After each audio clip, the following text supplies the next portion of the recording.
The sarcophagus figure. In the 80s, I was invited.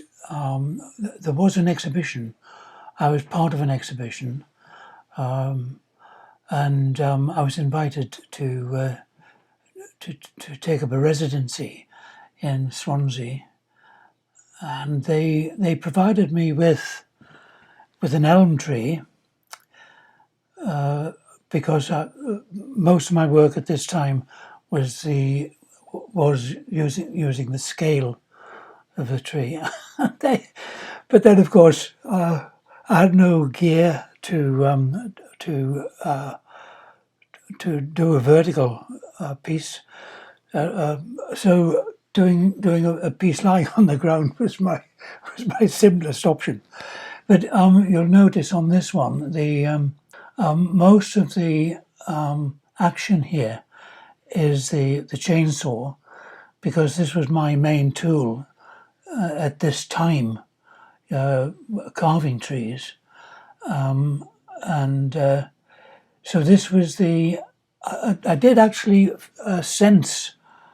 I was doing the other pieces in the exhibition were relating to the Stations of the Cross, and so I thought, well, obviously this could be Christ in the tomb. The bronze head, in fact, is a casting from. The head was from the risen Christ in Jarrow, St. Paul's in Jarrow, and the hands were also bronze casting from the hands in Jarrow, which so this is rather interesting. The pieces are from a risen Christ, and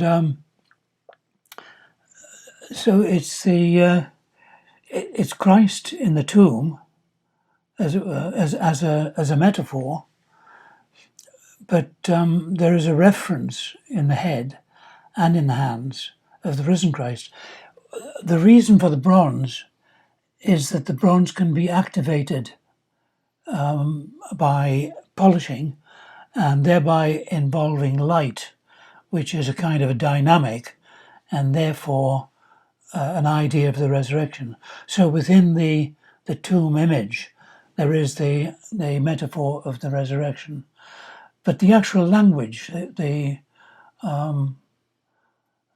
vocabulary used is essentially staying with the tree, which is part of my idea. Very much the wood of the cross, in a sense. So all the metaphor is there in the sense of the wood. The vocabulary is the chainsaw, to give me movement and to remove surplus wood. As you get to the